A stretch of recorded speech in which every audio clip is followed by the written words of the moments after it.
There is still a chance though Martin can come a couple. We're very near the end of the game. If you want to see if he can do it, then please stay here while we go to today's reviews.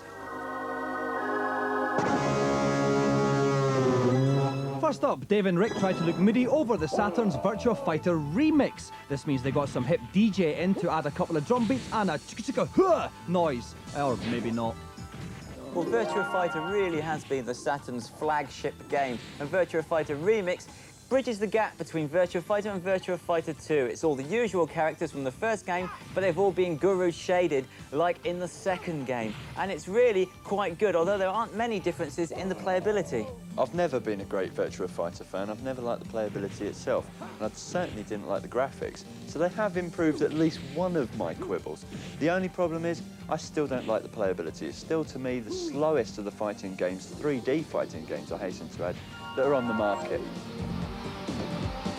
KO.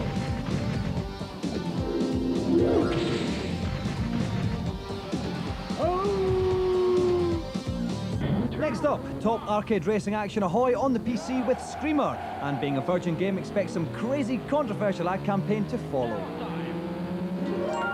Screamer finally brings console racing action to the home computer. Basically, this is Ridge Racer for the PC, combining glorious graphics and impressive speed. In fact, this is probably the best racing game I've seen on this format. It is certainly the best arcade racing game on this format, but that's what's inherently wrong about driving games on the PC. The PC owner is a more discerning person. They need more. They can't have the absolute speed that a console version of the same type of game would have. For me, this game had it all. It had arcade action, nice tracks, good rivals, 8-player playability, everything I wanted on a PC.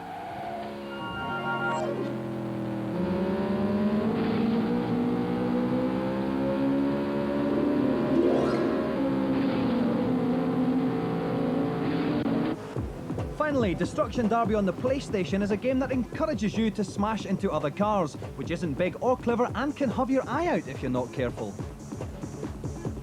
It looks like Ridge Racer. It's got fantastic graphics, especially when your car gets battered around by the opposition. Certainly in Destruction Derby mode, where you're centred in the middle of an entire arena and cars just pummel you into the sides. The only problem is, it's got no playability. Yeah, I think the problem with Destruction Derby is perhaps they've tried to make it a little bit too realistic. They've taken all the fun out of it. It is just like driving a real car. When you do damage, you see damage on the car, you see damage on the other cars. There's no guns in it, though. There's no fantasy. You want a bit of fantasy in your games playing.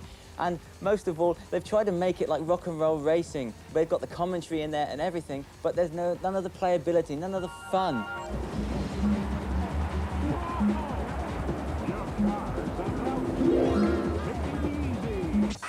This week's demo for PC blokes and ladies is the allegedly simple but addictive puzzle game Zoop. Log on to the number on screen, or you can get it via our webpage. The address is at the bottom. With a 14.4 modem, it'll take about 15 minutes to download, but get permission from the sucker who pays the bill.